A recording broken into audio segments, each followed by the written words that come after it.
मैं मयंक कुमार त्रिपाठी पंडित दीनदयाल उपाध्याय राजकीय model inter college Ajnar से मैं आज आपको कक्षा 12 का चौथा अध्याय रासायनिक बलगतिकी पढ़ा रहा हूं। आप इसको बहुत ध्यान से समझिए। बहुत ही इंटरेस्टिंग चैप्टर है और बहुत ही स्कोरिंग चैप्टर है और बहुत आसान चैप्टर है। रासायनिक बलगतिकी को समझते हैं अपन, ये होता क्या है। रासायनिक बलगतिकी बलगतिकी बलगतिकी या इसी को हम बोलते हैं केमिकल काइनेटिक्स। केमिकल काइनेटिक्स कक्षा 12 का चौथा अध्याय है ये। इसमें सबसे इंटरेस्टिंग बात अपन को डिस्कस जो करनी है वो है रासायनिक बलगतिकी के बारे में। इसमें हमें डिस्कस करना है रिएक्शंस के बारे में कि आखिर जो केमिकल रिएक्शंस होती वो कैसी होती, उनका इफेक्ट क्या होता। हमारे चारों तरफ ढेर सारी केमिकल रिएक्शंस होती हैं। फॉर एग्जाम्पल आप ले लीजिए मिल्क का कन्वर्जन कर्ड में, दूध का दही में बदलना। मिल्क कर्ड में कन्वर्ट होता है, दूध जब दही में बदलता है। दूध जब दही में बदलता है, इसके सर्कमस्टेंसेस क्या होते हैं, कब दूध दही में कन्वर्ट होता है। आप सोचो कि आपके घर में दही नहीं है और एकदम से मैं आ जाऊं कि मैं बोलूं यार बेटा हम आज दही खाना पसंद करेंगे, तो क्या कोई ऐसी तरकीब है कि आपके पास दूध है और आप उससे बोलो सर बस 2 मिनट वेट करो हम दही बना दे रहे हैं? कभी नहीं, नेवर एवर। आप कभी भी 2 मिनट में दूध से दही नहीं बना सकते। क्यों? क्योंकि उसको बनने के लिए एक प्रॉपर समय की आवश्यकता है और वो उतने ही समय में कन्वर्ट होगा। आप सोचो कि हम दूध में थोड़ा बहुत मठा या कर्ड या कुछ ऐसी चीज मिला दें जिससे कि वो मिल्क कल्टीवेटेड हो जाए और जल्दी से दही में कन्वर्ट हो जाए। नहीं, ऐसा आप जल्दी से तो नहीं कर सकते। कम से कम दूध को दही बनने में समय 5 या 6 घंटे लगते हैं, तो कम से कम वो समय तो आपको वहां पर देना पड़ेगा। अगर आप चाह रहे हैं दूध से दही बन जाए तो वहां समय की आवश्यकता है। समय बहुत इंपॉर्टेंट है और ऐसे ही समय को डिस्कस करना है हमें इस चैप्टर में। समय यहां पर इंपॉर्टेंट है। मिल्क को आप कर्ड में कन्वर्ट कर सकते हो, बिल्कुल कर सकते हो। आप मिल्क में थोड़ा सा जाम मिला दीजिए, जैसे मट्ठा मिला दीजिए, या आप पहले से ही मिल्क जो 4-5 घंटे का एक आध दिन का रखा हुआ है, जो खराब होने लगा है, कल्टीवेटेड होने लगा है, उसका आप थोड़ा सा पोर्शन मिल्क में मिला दीजिए। चलिए नींबू मिला दीजिए, हरी मिर्ची मिला दीजिए, आप मिल्क को कर्ड में कन्वर्ट कर लेंगे। लेकिन आपका समय जो है वो 4 या 5 घंटे लगेगा। उसके पहले आप कभी भी, हमारे पास ऐसी कोई तरकीब नहीं है कि हम मिल्क को उससे जल्दी कन्वर्ट कर लें। दूसरा एग्जांपल मैं आपको दे रहा हूं, rusting of iron. Rusting of iron, लोहे में जंग लगना। लोहे में जंग लगना, जंग लगना। लोहे में अगर हम जंग लगने का प्रोसेस देखें, ये कभी पॉसिबल नहीं है कि आप लोहे में जंग 5 मिनट में लगा लो। इसके लिए हमें जितना टाइम इंटरवल रिक्वायर्ड होता है, 2 दिन 3 दिन, वो लोहे में जंग लगने का प्रोसेस कहलाएगा। इसमें भी एक टाइम लगेगा। ऐसा नहीं है कि आप सोचो कि नहीं यार लोहे में जंग नहीं लगाता, हमने सर से बोल दिया कि सर देखिए वो वहां लोहे में जंग लग गया, अभी आते हैं 2 मिनट में जंग लगा के। नहीं पॉसिबल है, आप नहीं लगा पाओगे। आप लोहे में जंग एक सेल्फ नहीं लगता, एक स्लो प्रोसेस है, धीरे धीरे कर लगता है और उसमें आराम से 2 या 3 दिन का समय लग जाता है आप जब लोहे में जंग लगता है। Formation of coal and petroleum. Formation of coal and petroleum. Petroleum, आप सोचो कि हम कोयला जो हमारा चारकोल होता है या पेट्रोलियम को हम बनाना चाह रहे हैं, जिसमें petrol, diesel, kerosene, paraffin, wax इत्यादि चीजें बनती हैं। आप सोचो कि हम इसको बहुत जल्दी बना लें, पेट्रोल खत्म हो गया तो क्या होना दो, क्या उससे कोई फर्क नहीं पड़ेगा, हम घर में बना लेंगे, हमें तो रॉ मटेरियल चाहिए। नहीं पॉसिबल है। आप एनिमल्स, ये एक लाखों साल चलने वाला प्रोसेस है।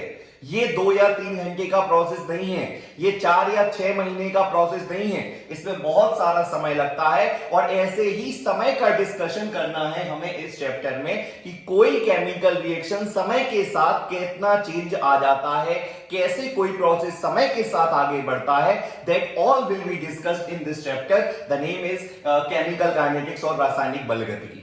हम ये सारी चीजें इस चैप्टर में डिस्कस करने वाले हैं रासायनिक बलगतिकी के बारे में। तो यानी कुछ रिएक्शंस ऐसी होती हैं जो बहुत फास्ट होती हैं, इंस्टेंटेनियस हो जाती हैं। जैसे कि अगर हम सोचें आयनिक रिएक्शन, जैसे आप NaCl की रिएक्शन, AgNO3 से आप करा दो, तो होता क्या है बेसिकली, NaCl में ढेर सारे Na+ आयंस होते हैं, ढेर सारे Na+ आयंस घूम रहे हैं, और क्लोराइड में ढेर सारे Cl, मतलब NaCl। आप एक नमक का टुकड़ा ले लो, देखा होगा आपने खड़ा नमक, आजकल तो घरों में हालांकि पिसा हुआ नमक यूज होता, लेकिन जो ढिम्मा होता है, अगर आपने देखा है, ऑब्जर्व किया है, उस डिब्बे में, उस टुकड़े में, उस नमक के टुकड़े में ढेर सारे Na+ आयंस होते, ढेर सारे Cl- आयंस होते, एक दूसरे के रिस्पेक्ट में मोशन में भी नहीं होते, रेस्ट में होते हैं। लेकिन जैसे ही उसको AgNO3 के कांटेक्ट में हम वेपर फेज या किसी लिक्विड फेज में मिला देते, ये आयन होना कुछ नहीं है, वहीं के वहीं फिट हो जाना है। तो Na इस NO3 के कांटेक्ट में आएगा और NaNO3 बना देगा और AgCl बन जाएगा। ये एक फास्ट रिएक्शन है, ये तुरंत हो जाती है, जैसे ही मिलाओ तुरंत होने लगती है। क्यों होने लगती? पका पकाया माल है भैया, Na+ है, Cl- है, कोई बॉन्ड ब्रेकिंग नहीं हुई, कोई बॉन्ड का फॉर्मेशन नहीं हुआ। भाई जिसके बेसिक्स क्लियर होते हैं उसको तुरंत समझ में आ जाता है। अब अपन को लगता है यार उसको समझ में आ गया, उसके बेसिक्स क्लियर है, वो आयनिक फॉर्म में है, वहां पर उसे कुछ नहीं करना, सीधा कांसेप्ट समझना है। और Na+ ने NO3 के कांटेक्ट में आया, NaNO3 बना दिया, AgCl। These are ionic reactions. ये आयनिक रिएक्शंस होती, ये बहुत फास्ट होते हैं। यहां बॉन्ड का ना तो ब्रेकिंग होती है, ना बॉन्ड का फॉर्मेशन होता है। ध्यान रखना, वो सभी रिएक्शंस फास्ट होती हैं जहां पर आयन का जहां पर बॉन्ड ब्रेकिंग और बॉन्ड फॉर्मेशन ना होता हो, ना ही बंध टूटता हो और ना ही बंध जुड़ता हो। ऐसी सभी जो रिएक्शंस होंगी, सारी अभिक्रियाएं होंगी, बहुत फास्ट होंगी।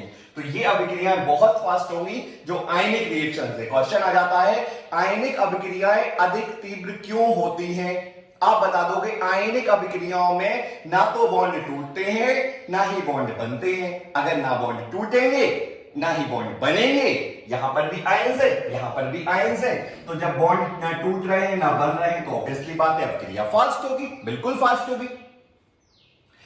Reaction of potassium cyanide with our blood. Potassium cyanide अगर ब्लड के कांटेक्ट में आ जाए, पोटेशियम साइनाइड अगर ब्लड के कांटेक्ट में आ जाए, ये इसको कोगुलेट कर देता है।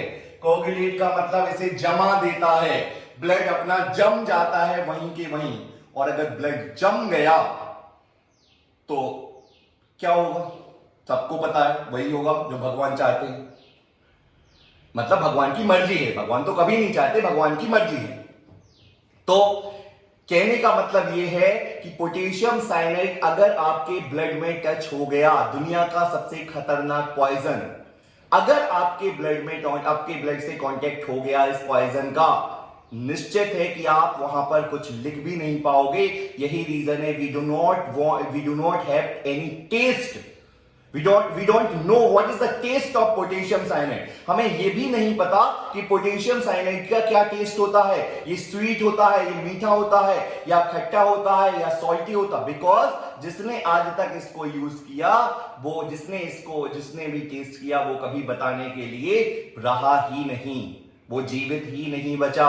उसका ब्लड माइक्रो सेकेंड्स में जम जाता है, और माइक्रो सेकेंड में जमने का मतलब वो बचता ही नहीं है, तो हम इसका टेस्ट नहीं जानते।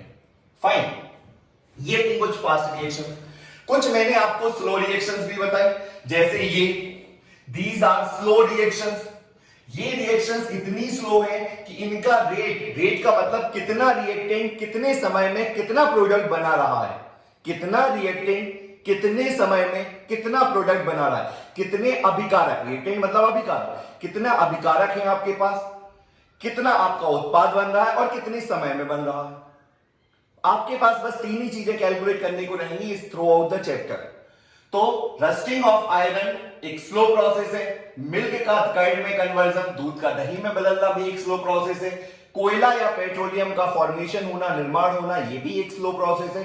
तो ये आपने स्लो प्रोसेस पढ़े, ये आपने डिस्कस करे, बहुत फास्ट प्रोसेस। और एक और तीसरे तरह के प्रोसेस होते हैं जो कहलाते हैं मॉडरेट प्रोसेस, मध्यम गति वाली अभिक्रियाएं, मध्यम गति अभिक्रियाएं,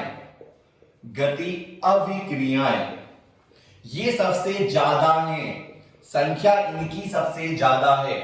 आप सोचो एक क्लास का रेशियो हमेशा यही होता है, उसमें लगभग 10% स्टूडेंट तुरंत गॉट कर लेते हैं, जो भी समझाया जाए they get easily, even instantaneously, तुरंत उन्हें समझ में आ जाता है।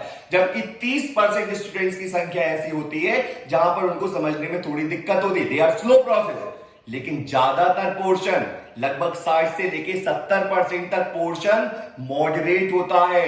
इन्हीं को देख करके सारी रिएक्शंस कराई जाती हैं। तो हम उन रिएक्शंस का रेट करने में ज्यादा इंटरेस्ट रहेंगे जो मध्यम गति से होती हैं, ना तो बहुत फास्ट होती हैं और ना ही बहुत स्लो होती हैं। जैसे acetic acid, for example acetic acid formula होता है CH3COOH, इसकी रिएक्शन आप करा दो इथाइल अल्कोहल से, दिस इज इथाइल अल्कोहल। और ये अब इसमें एक बात और ध्यान रखना, यहां ऑर्गेनिक का एक कंसेप्ट यूज होगा। एक रिएक्शन में आपको बता रहा हूं, ये आप हमेशा जिंदगी भर याद रखना, ऑर्गेनिक में फिर मिलेगी। इस रिएक्शन में अल्कोहल का H और एसिटिक एसिड का OH निकल करके बाहर हो जाता है और रिएक्शन बनती है CH3COOC2H5 प्लस H2O। ये H और ये OH कांटेक्ट में आते हैं, पानी बना लेते हैं, दिस इज एथाइल एसीटेट। इस रिएक्शन का नाम है ईस्टरीफिकेशन, ईस्टरीकरण, हिंदी में कहते हैं इसको ईस्टरीकरण। ईस्टर का निर्माण हो रहा है इसलिए इसको ईस्टरीफिकेशन या ईस्टरीकरण कहते हैं। ये हमारा प्रोडक्ट बनता है। दीज आर मॉडरेट प्रोसेस, मंद गति अभिक्रियाएं हैं, ये मॉडरेट प्रोसेस है। मॉडरेट का मतलब बहुत ही स्लो प्रोसेस है, आराम से होते हैं। और ऐसी रिएक्शंस के हमें पता चलेगा कि कितना हम अभिकारक लें तो हम कितने उत्पाद में कन्वर्ट कर सकें। जो रिएक्शन करते हैं उन्हें हम अभिकारक कहते हैं और जो बनते हैं उन्हें हम उत्पाद कहते हैं। तो कितना अभिकारक लिया जाए और वो कितने उत्पाद में बनाएगा, ऐसी अभिक्रियाओं को कहा जाता है मध्यम गति अभिक्रियाएं, जो मध्यम गति से होती हैं, ना बहुत फास्ट होती हैं और ना ही बहुत स्लो होती हैं। ऐसी अभिक्रियाओं को मध्यम गति अभिक्रियाएं कहते हैं। तो अभिक्रियाएं तीन प्रकार की हो गई, वेरी फास्ट अत्यधिक तीव्र अभिक्रियाएं, ये कुछ एग्जांपल है उसके। आयनिक अभिक्रियाएं या कोगुलेशन ये हो जाएगा, या कोई भी आयनिक अभिक्रिया। दूसरी है वेरी स्लो प्रोसेस, मिल्क का कन्वर्जन, टाइप में rusting of iron and formation of coal and petroleum, ये सभी प्रोसेस क्या है, मध्यम है। जबकि ना तो हमें इससे कोई खास इंटरेस्ट रहेगा पूरे चैप्टर, ना ही इससे कोई खास इंटरेस्ट रहेगा। Throughout the chapter we would like to discuss मध्यम गति अभिक्रियाएं। तो तीन प्रकार की अभिक्रियाएं आपने इस लेक्चर में सीखी। Thank you so much, bye bye, tata, मिलते हैं कल।